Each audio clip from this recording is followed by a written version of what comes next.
prier, il n'y a pas d'eau. Il y a coupure d'eau. On va faire comment? On va prier ou bien on va rester? On va prier.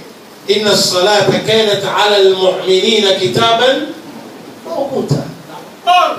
Si le musulman doit prier, mais il n'y a pas l'eau. Allah dit wa in lam tajidu ma'a fatayammamu sa'idan tayyiba. S'il n'y a pas l'eau, même si on nous dit il y a l'eau, parce que là-bas, on n'a pas besoin d'aller là-bas, c'est ici qu'on va prier. On fait des moments, on prie là. On n'a pas trouvé l'eau ici. Et on va montrer tes moments, bref. Tes moments, on ne fait pas ça pour attendre la prière. Non. C'est-à-dire, tu peux faire la mission, il est du temps pour attendre la prière. Je ne sais pas si vous comprenez. Tes moments, attends que l'heure arrive, en même temps, tu fais ça rentrer dans la prière. Et comment? S'il n'y a pas d'eau, il ne faut pas voir quelqu'un, il est là assis. Pourquoi tu ne pries pas? Il dit, il n'y a pas d'eau. Allah dit, il y a la terre. Parmi les cadeaux qu'Allah subhanahu wa ta'ala fait le prophète, sans donner quelqu'un si ce n'est pas prophète. Il a dit, je vous ai transformé la terre qui devient l'eau. S'il n'y a pas d'eau, la terre devient la place de l'eau. Tu as approché ta femme la nuit. Tu as quitté le matin. Tu attends salat, non. Tu quittes, tu dis allez laver Janaba pour aller à la mosquée. Tu as ouvert la pompe, il n'y a pas d'eau. Or que toi, tu n'es pas pisé l'eau déposée. Tu formes l'intention que tu vas faire tes mamans pour Janaba et pour la mission. Va faire tes mamans, tu vas prier. On va montrer ça. Tayammum, tous les hadiths qui sont venus de Tayammum, c'est le seul hadith que je vais vous montrer. C'est ça qui est hadith authentique. Le reste de tous les hadiths sont hadiths taïf. Il y a certains savants qui ne veulent pas qu'on dise hadith taïf. Mon frère, s'il n'y a pas hadith taïf, mais on ne peut pas faire quelque chose. Dans toute chose, il y a le vrai et le faux. Il y a les ennemis d'Islam. Ils ont amené certains propos sous le prophète que ce n'est pas le prophète qui a dit. Il y a des hadiths, quand je vais vous citer, même dans les Riyad du Solidine ici, il y a beaucoup de hadiths qui sont taïfs. Mais les gens disent ça, sans connaître que c'est le hadith taïf. Mais qu'Allah nous pardonne. Qu'Allah nous pardonne. Ça, si quelqu'un ne connaît pas, il a parlé, il n'y a pas aucun problème. Mais qu'Allah nous pardonne seulement. Il y a des hadiths taïfs. Le témoin est venu avec des royautés beaucoup. Mais cette qui est venue dans le Sahih Bukhari, c'est ça qui est hadith authentique. Comment on a trouvé Tayammum? Il faut que je vous dise. Pour connaître même les Sahaba, ils ont eu des problèmes dans l'islam. C'est un des compagnons qui sont partis dans une mission. Le Taraba l'a trouvé. L'heure de prière est arrivée, il n'y a pas l'eau. Et il est tombé dans la terre, en train de tourner. Tourner dans la terre. Tout son corps, la tête, les oreilles, tout dans la terre. Allez prier. Il est venu, le prophète a vu tout son corps, le prophète a dit que ça ne va pas. Il dit, à Rasulallah, l'heure des prières arrivée, il n'y a pas d'eau, et je me suis tombé dans la terre pour tourner, pour prier Tayammum. Le prophète a dit, subhanallah, ça là, tu t'es fatigué. Ça te suffit de taper la terre, frapper la terre une fois. Tu as les balles, enlève ça. Tu déposes, tu tapes la terre, bismillah, comme ça. Vous voyez, tu tapes comme ça, bismillah. Et tu soulèves la main, tu fais comme ça. S'il y a la saleté, parce que dans les tas, c'est la terre qu'on frappe. S'il y a des choses, ça peut rentrer dans le terre, je fais comme ça. Je n'ai pas dit siffler, je dis fais comme ça. Et après tu fais comme ça. Hein? Tu frottes bien, là. Tu finis là, tu frottes la main. Ici. Hein? Tu frottes bien la main ici. C'est fini, va prier. Allah accepte la prière. C'est ça qui est tellement. La mission sexe. Tous les hadiths qui sont venus, qu'on fait jusqu'à ici, c'est le hadith taïf. Adib, j'ai vu quelqu'un de faire Tayammum, j'ai dit, oh, oh, oh. La manière qu'on fait avec l'eau, c'est comme ça, il a fait avec Tayammum. Il met ici, il fait ici, il tape, il fait ici. Il tape, il fait ici. Toute la tête. Il ne connaît pas. Ça connaît ça, tout musulman, si tu ne connais pas, tu ne demandes pas. Tu vas faire beaucoup d'erreurs. Ne riez pas, chers frères. Aujourd'hui, nous, on a eu la chance. C'est la chance que vous avez trouvée. Il y a les connaisseurs qui vous enseignent. Il y a les connaisseurs qui viennent vous prêcher. Et vous aussi, vous avez donné votre temps. Et il y a des musulmans aujourd'hui, ils ne veulent pas écouter les prêches. Ils ne partent pas aussi à l'école. Il ne connaît pas l'islam. Il se réveille, c'est l'intention de son travail. Comment gagner, comment boire. Si l'homme, être humain arrivé dans cet état, manger, habiller, dormir, monter les femmes, manger, habiller, dormir, monter les femmes. Quelle est la différence d'un animal? Un animal, il mange, il dort, il boit, il monte la femme. Quelle est la différence? Il n'y a pas. La différence, c'est parce qu'il faut adorer Allah. Tu connais toute ton adoration. C'est comme ça qu'on fait les témoins. Qu'on appelle dans notre langue témoins. C'est comme ça, la manière que je vous ai montré qu'on fait témoins. Tu frappes la terre une fois. Je n'ai pas dit, Ali c'est venu et dit, Dorba tu le oula le visage. Dorba tu sania pour la main. Ça t'a dit, c'est doïf. C'est la dernière. Si j'appelle le nom de ces livres, voilà, on a tout dit à la maison avant d'aller à l'école. Car elle nous facilite. On a fait des figures comme ça, on a vu ça avant d'attaquer à vous. Et à Taïamamou, il suffit de frapper la terre. Certains me disent, bon, si maintenant quelqu'un est arrivé dans un lieu, pas l'eau, pas la terre, et il va faire comment? On dit, il faut prier comme ça. Tu pries comme ça, là va accepter. Mais Imam Shafi, il a dit, il y a le vent, non? Il faut faire le vent comme ça. Et tu fais, tu frottes avec la main. Parce que dans le vent, il y a poussière.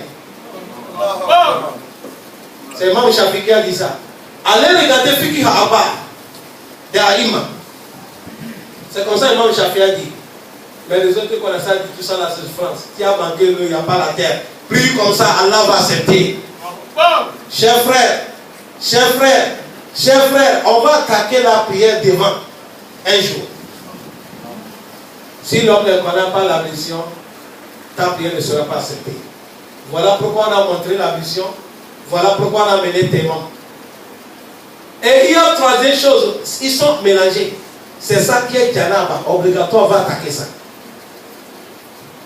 Allez, Janaba, parce que si tu as les Janaba, tu ne peux pas prier. Toi aussi, tu as les Janaba, tu ne peux pas prier. Janaba, c'est quand quelqu'un a approché sa femme. Tu as les Janaba, il faut laver avant de prier. Ou tu as dormi, tu as réveillé, que tu es en train de faire rapport social avec une femme. Ton pantalon est mouillé, tes ventres est mouillé. Savoir où un homme ou une femme qui a vu ça, elle va laver Janaba ou il va laver Janaba. Ça veut dire ça, ce n'est pas autorisé quelqu'un qui a Janaba de lire le Coran. Mais il peut faire ta'awuz. Si tu as vu quelque chose, tu appelles Aouz Billah de Shaitan. Mais lire le Coran, ce n'est pas autorisé parce que Janaba, ça ne prend pas beaucoup de temps. Tu n'es pas le droit. Mais une femme qui est dans les règles, elle peut lire le Coran, c'est la mémoriser. Il n'y a pas de problème. Mais toi qui es le Janaba, tu ne lis pas le Coran. Maintenant, il faut laver Janaba. Janaba, comment on lave Janaba? Je vous ai dit, s'il n'y a pas l'eau, tu vas faire tes mains. Maintenant, s'il y a l'eau, tu rentres dans les toilettes. Comment on vous a dit, quelqu'un qui va rentrer dans les toilettes avec les pieds gauche, avec les doigts qu'on a montré. Aujourd'hui, il y a les jeunes musulmans, les jeunes garçons musulmans, les jeunes filles musulmans. Ils rentrent dans les toilettes en train de laver, certains même en train de cabiner. Leurs portables, ils ont arrêté les musiques, ils dansent en train de jouer. Ce n'est pas bon. Qu'Allah nous pardonne. Maintenant, en Janaba, on rentre dans les douches. Tu peux laver ensemble avec ta femme, ce n'est pas interdit. Ou tu laves seul, tu es dans les toilettes, tu veux laver. Première chose, quand tu rentres, il faut verser l'eau, tu laves ta main. Il faut laver la main. Tu as fini de laver la main, il faut laver la place que la saleté t'a touché. Il faut bien laver. Je ne sais pas si vous comprenez. Il faut bien laver. Jusqu'à j'ai lu dans les Al-Fiqh ou Ibadat pour Fadil touché Mohamed Fawzani, dans son livre, lui il a dit si tu veux laver en bas de toi, il faut laver jusqu'à ça va aller à côté des muscles. Parce que comme c'est liquide, ça descend. Il faut bien laver. Lave en bas jusqu'à toi, mais tu vas savoir que maintenant tu es propre. Et bien tu vas encore laver la main. Notre prophète, lui, il avait l'habitude, s'il lave devant, il finit. Il prend sa main, il frotte dans la terre. Il frotte la terre. Il faut encore le laver la main pour sentir que la main est bien propre. Je reprends. Tu veux laver Janaba. Tu rentres dans les douches. Avant de rentrer, tu as déjà fait bismillah avant de rentrer. Et tu laves ta main 3 fois. Et après de laver la main, tu vas laver la saleté qui t'a touché devant toi. Tu laves ça, ça sort bien. Et tu vas encore laver ta main, ça soit propre. Maintenant, tu formes l'intention dans ton cœur que tu vas laver Janaba. Maintenant, tu fais l'ablution. L'ablution, comment on a montré l'ablution?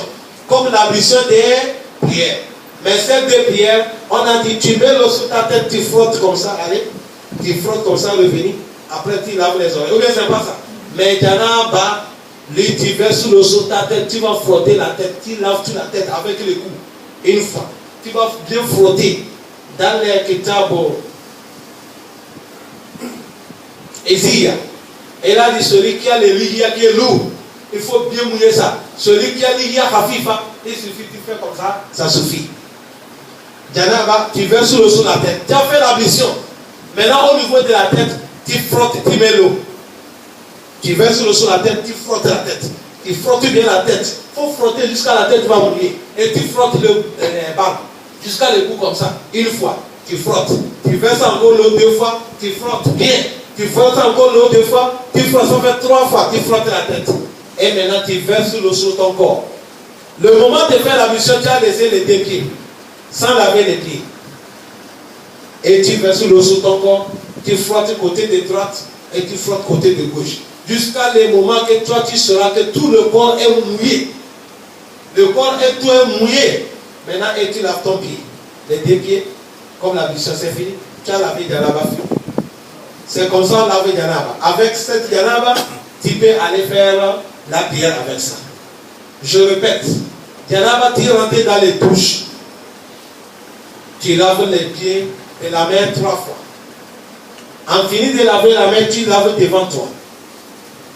Vous comprenez bien? Vous lavez devant toi. J'ai lu un livre d'un grand docteur. Lui, il a montré que toute personne qui veut laver Janaba, après d'avoir lavé la main finie, laver devant toi la saleté finie et laver ta main finie, il ne faut pas commencer l'ablution d'abord. Il faut mettre l'eau, un peu d'eau. Vous comprenez bien? Il faut mettre un peu d'eau et tu fais comme ça. Tu frottes la tête comme ça. On a demandé pourquoi avant de commencer la mission.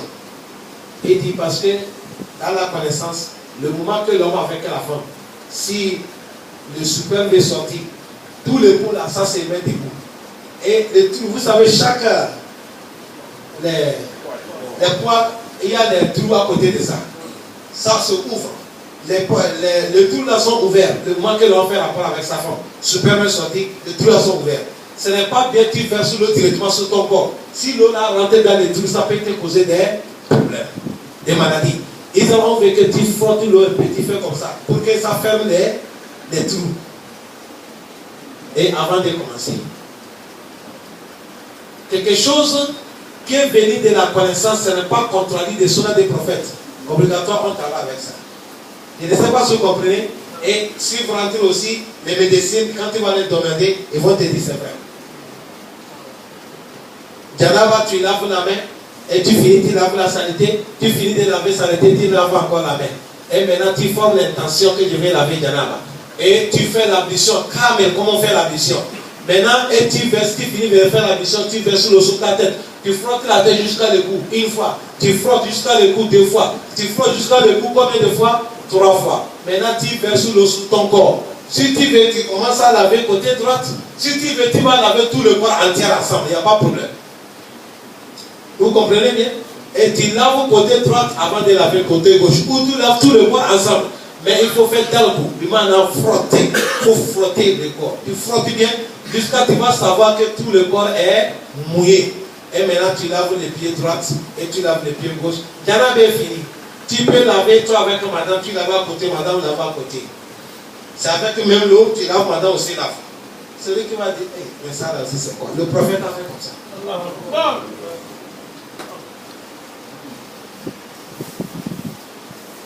Le prophète a fait comme ça. qu'Allah nous facilite. Vous voyez les janaba, parce que l'ablution